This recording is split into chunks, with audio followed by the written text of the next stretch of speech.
Ouais, bonjour Philippe, merci d'avoir répondu OK pour cette interview qui va nous permettre de découvrir un petit peu mieux, toi qui es membre du chapter Nantes Océan, chapter France. Est-ce que tu peux te présenter, nous parler de tes hobbies, de tes passions? Oui, alors d'abord bonjour à tout le monde. Donc Philippe Richard, jeune retraité après 41 ans d'activité dans les services informatiques. J'ai également une charmante épouse avec qui je vis depuis 46 ans et avec qui j'ai eu 3 enfants. En ce qui concerne mes hobbies, j'en ai plusieurs. D'abord le sport. J'ai fait toute ma vie, j'ai fait du sport. Du football pendant 34 ans, j'ai fait du ski pendant 40 ans, j'ai fait du tennis depuis l'âge de 15 ans et j'en fais toujours. J'ai également souvent pratiqué la course, le footing, et j'ai 2 souvenirs en mémoire. C'était d'une part l'inauguration du pont de Cheviré avec 5000 participants, une distance de 17 km, et le pont de Cheviré à pied, c'est quelque chose. Et l'autre grand souvenir, c'est une course en Corse qui reliait 2 villages avec uniquement de la montée sur une route de montagne, et avec 50 participants qui étaient tous de niveau professionnel, et j'étais un des rares amateurs à avoir pris le départ et être à l'arrivée. Alors oui, j'ai oublié, il y a également la musique. Donc moi j'écoute de la musique en permanence, partout et à toute heure, et j'ai toujours été passionné par les concerts. J'ai commencé très tôt, étudiant à Rennes, et dans mes premiers souvenirs, mon premier concert c'était le groupe Magma, qui utilisait une langue qu'ils avaient créée eux-mêmes. Et j'avais vu également le groupe Téléphone, qui à l'époque n'était pas encore connu, quoi.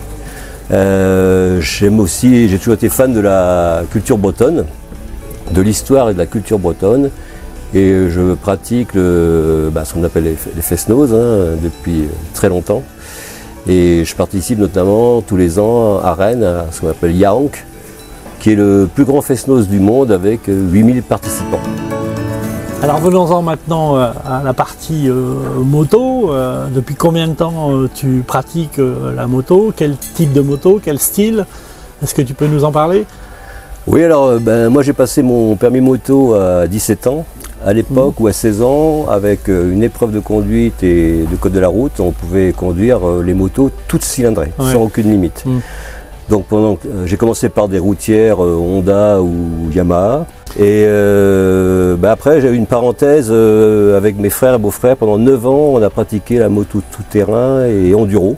Ah ouais. Donc alors c'était soit des balades organisées par des clubs à travers les forêts, les rivières, les chemins boueux, voire avec du lisier et ce qui s'ensuit.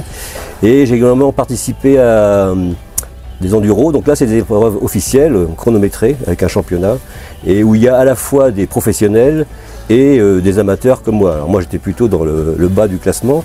Et en fait mon dernier enduro c'était à Bergerac. Une épreuve très connue où il y avait par exemple des participants comme Peter Hansel. Et Peter Hansel, il a fini premier, et moi j'ai fini à l'hôpital après une chute. Et c'est là où j'ai décidé d'arrêter l'enduro, parce que c'était mon 2e passage à l'hôpital. Et c'est là où je me suis mis au monde Harley pour finir tranquillement ma carrière de motard. Et donc j'ai eu successivement un Sportster, une Dyna, un Héritage, et puis maintenant la Deluxe. Ok. Alors Philippe, dis-nous, comment as-tu connu le chapter, et question parallèle, qu'est-ce que tu attends d'un chapter comme le NOCF? Alors j'ai connu le chapter, en fait j'avais déjà une Harley mais j'étais pas au club. Et en 2004 j'avais un très bon copain qui lui était au chapter. Il m'a sollicité parce que pour les bébés, les Bryce Brothers qui étaient organisés cette année-là, il manquait du monde pour une journée où il y avait la traversée de Saint-Nazaire qui était compliquée. Donc je suis venu juste pour la journée, j'ai participé à la sécurité où il y avait également des policiers à moto. Et j'ai fait au moins le repas du midi à Saint-Nazaire avec tous les gens inscrits au bébé. Et l'ambiance m'a beaucoup plu. Et du coup, j'ai adhéré l'année suivante, quoi. Ouais, ça c'était quoi en 2004? Ouais. En 2004, voilà. D'accord, ok. Et après, alors pourquoi j'ai adhéré? Ben, effectivement, moi j'ai connu de la moto dure, hein, c'est routière, sous la pluie, sans équipement, sans moyens, sans argent. Donc effectivement, là, le Chapter, c'est une ambiance, une formule qui me plaît à l'âge venant, c'est-à-dire la moto pour le plaisir. C'est-à-dire rouler tranquillement, puis avoir des événements festifs, une bonne ambiance, et puis essentiellement pour moi des gens qui viennent là pour s'amuser. C'est le plus important, quoi.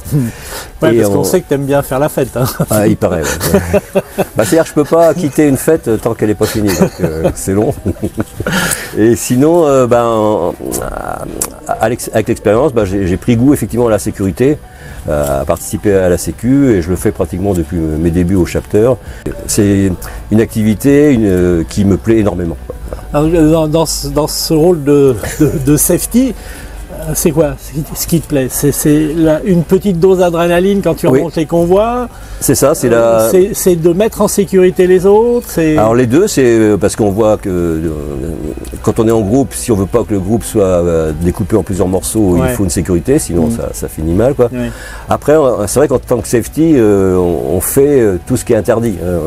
Alors il y a un côté adrénaline que j'ai peut-être connu dans le tout-terrain, mais adrénaline raisonnable, hein, parce que c'est plutôt, on s'amuse surtout quand il y a route sèche, sur des routes sèches, et avec une bonne visibilité, et surtout, enfin ce que je fais et ce que font les autres, on ne prend jamais de risques. Voilà. Donc on s'amuse, mais on ne prend pas de risques, ni pour soi, ni pour les autres. Alors Philippe, parlons des événements, des sorties, des manifestations, avec toujours cette question-là. Est-ce qu'il y a parmi tes années de Chapter, est-ce qu'il y a un événement, une manif, une sortie qui t'a marqué en particulier? Alors je sais que c'est pas simple parce qu'il y a beaucoup d'événements qui sont sympas, mais tu as peut-être des réponses à nous donner. Voilà, c'est déjà la participation à Fackersee. Fackersee, c'est le plus grand rassemblement Harley en Europe, hein. C'est selon les années entre 90 000 et 110 000 bikers qui viennent de toute l'Europe, et on y avait participé avec quelques Nantais là. Alors déjà le voyage aller, on avait fait les lacs italiens, traverser des montagnes des Dolomites. Après l'événement lui-même, sur 4 jours, avec 90 000 bikers qui sont tous réunis autour d'un lac, avec des concerts et des spectacles. Tout sur le même endroit, c'est ça qui est impressionnant, c'est tout sur le même endroit, quoi. Et puis une parade énorme qui fait sur 50 km où tous les participants sont déguisés, mais c'est du gros délire, hein.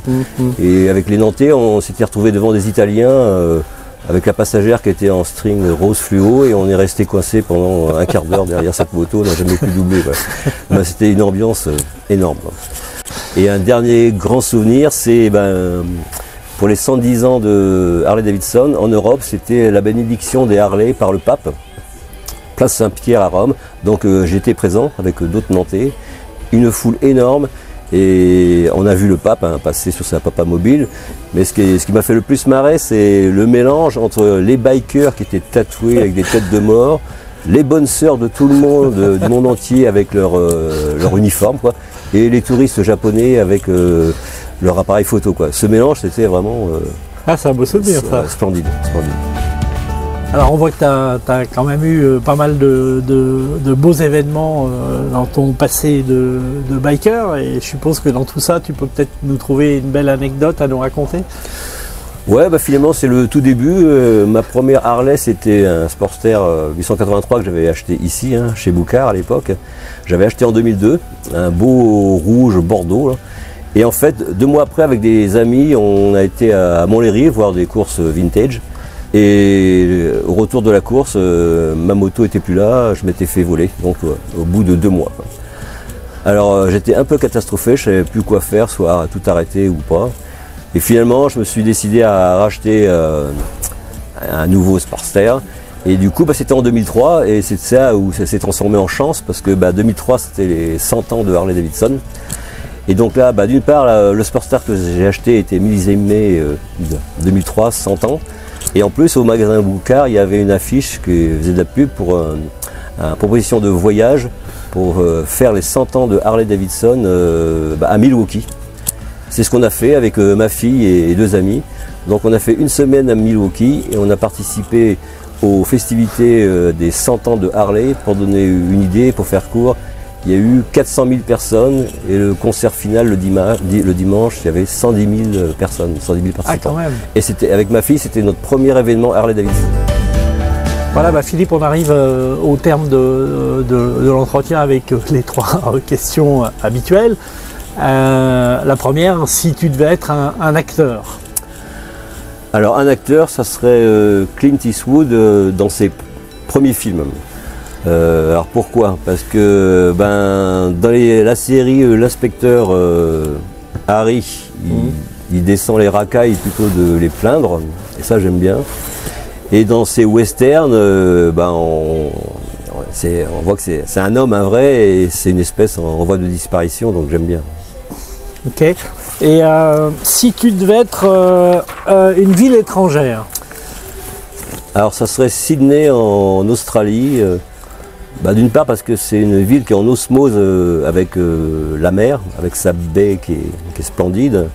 Après c'est une ville où, tout en étant une grande ville, où il y a une faune et une flore exotique superbes. C'est une ville qui aime beaucoup les feux d'artifice puisqu'on la voit tous les ans au premier de l'an. Et puis c'est une ville où il y a beaucoup de gens qui font du sport. Ah oui, on revient au sport. Voilà. C'est une ville que tu as visitée, je suppose? 2 fois, oui. 2 fois? D'accord, ok.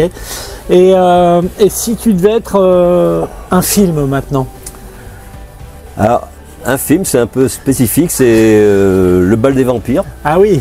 Ouais, de Polanski. Alors, pourquoi? Parce qu'en fait, ce film, quand je l'ai vu au cinéma la première fois, c'est comme si j'étais dedans, j'étais vraiment comme si je vivais le film, et même en le revoyant à la télé, je le revis de nouveau. Et alors ce qui me plaît, c'est d'une part il y a des